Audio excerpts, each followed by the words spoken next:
معتبر تاریخی مصادر میں منقول حدیث کے مطابق اسلام میں پہلا تابوت جناب اسماء بنت امیس نے جناب حضرت بی بی فاطمہ الزہرا سلام اللہ علیہ کے لیے آمادہ کیا۔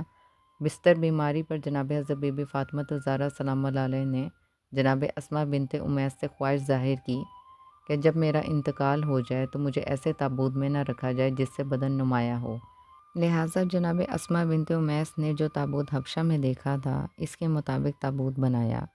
جسے دیکھ کر جناب حضرت بی بی فاطمہ الزہرا سلام اللہ علیہ خوش ہوئیں۔ اسی طرح انہوں نے اس روایت کو، جس میں جناب حضرت بی بی فاطمہ الزہرا سلام اللہ علیہ کے آخر وقت کے حالات، امیر المومنین حضرت علی ابن ابی طالب علیہ السلام،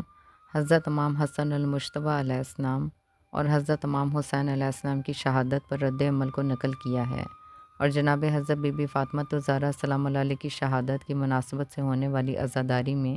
جناب اسماء بنت امیس اور ان کی اس روایت کا ذکر کیا جاتا ہے۔ بعض روایات کے مطابق جناب اسماء بنت امیس امیر المومنین حضرت علی ابن ابی طالب علیہ السلام کی جناب حضرت بی بی فاطمہ الزہرا سلام اللہ علیہ سے شادی کے وقت بھی حاضر تھیں۔ اسی طرح سے ایک روایت کے مطابق جناب حضرت بی بی فاطمہ الزہرا سلام اللہ علیہ کے یہاں ولادت کے وقت بھی جناب اسماء بنت امیس رسول خدا صلی اللہ علیہ وآلہ وسلم کے حکم برداریہ کی حیثیت سے موجود تھیں۔ 7ویں صدی ہجری کے شیعہ متکلم علی بن عیسیٰ اربلی کے بقول اس روایت کے ضبط میں اسماء بنت یزید انصاری و اسماء بنت امیس میں خلط ملط ہوا ہے، اس لیے کہ جناب حضرت بی بی فاطمہ الزہرا سلام اللہ علیہ کی شادی سن 2 یا 3 ہجری میں ہوئی ہے، جبکہ جناب اسماء بنت امیس فتح خیبر کے وقت سن 7 ہجری تک حبشہ میں تھیں۔ اسی طرح سے اربلی نے احتمال دیا ہے کہ ممکن ہے کہ یہ خلط جناب اسماء بنت امیس و سلمہ بنت امیس زوجہ حضرت حمزہ علیہ السلام کے درمیان ہوا ہو۔ اسی طرح سے اسماء اس بیماری کے وقت جو رسول خدا صلی اللہ علیہ وآلہ وسلم کی رحلت کے سبب بنی،